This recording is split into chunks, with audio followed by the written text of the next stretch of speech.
Up your second day of non-contact. In these 2 days of non-contact, what did you feel you and your staff was able to accomplish with your guys? I think we made some improvement. We were able to clean up some things from the first day.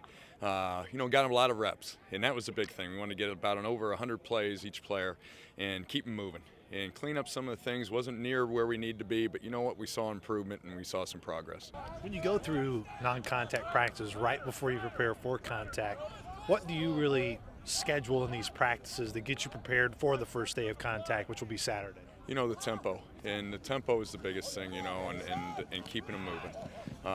We're going to see, where we're at as far as a tackling football team and how we are as a running football team. We'll see how we are on Saturday. It'll be a big test. One of the first things you told your guys when you started practice was tempo's a habit. Yep. Why is tempo a habit, and what do you guys do throughout practice to just continue to build that in of tempo, tempo, tempo? The defense never stops moving. We're in and out every play. And in defense, you got to be best conditioned out there.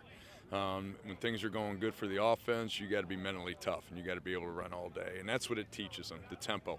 And with the offense, just the aggressive, getting lined up, getting set up, being disciplined, getting the shifts, getting the motions, and getting ready lined up to play. You also had a special visitor, one of your former players, come to practice. Tell Sycamore fans who you had come and why you wanted him to come. Miami Thomas was a player for me at the University of Illinois, and he was a young man that had a short career, played as a true freshman, and made probably two of the biggest plays in Illinois history. We beat Ohio State, who was ranked #1 in the country, had two huge plays that really made a difference in the game, and then had an unfortunate turn of events. He tore his ACL that next year, and then the year after that, he tore his other ACL, and he was done. But he chose to get in the coaching profession. He brought his team up from Miami of Florida, and to be here today, and it was really nice to see him. Why is that important to really bring former guys along that to kind of just break it up? You're new and they haven't heard your voice a lot, but why is it important to kind of get other voices here? Well, I think it reiterates the message that we're giving these young men. Football's not forever, and it can end at any time like it did for Miami.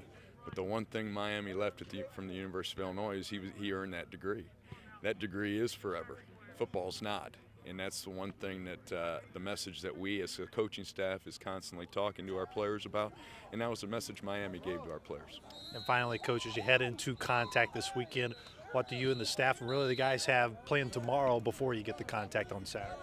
Well, we're going to see. It's going to be real football now. We're running around tagging off. I want to see how we run through tackles and how we tackle.